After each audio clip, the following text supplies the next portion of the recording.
కిలోల కొద్ది యాగంలో నెయ్యి పోస్తున్నాడు. పోస్తే అది ఒక రోజా 2 రోజులా కాదట.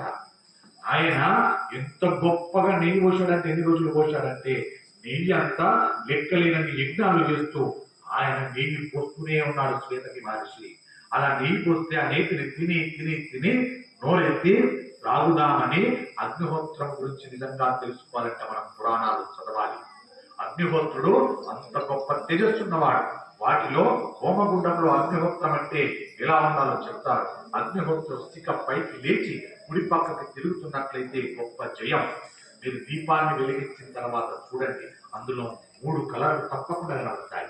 మొట్టమొదటగా బ్లూ కలర్, తర్వాత శూన్యం, ఆ తర్వాత ఎర్రగా, ఆ పైన చీకటి కనబడుతుంది. మీరు దర్శించండి దీపాన్ని వెలిగించి.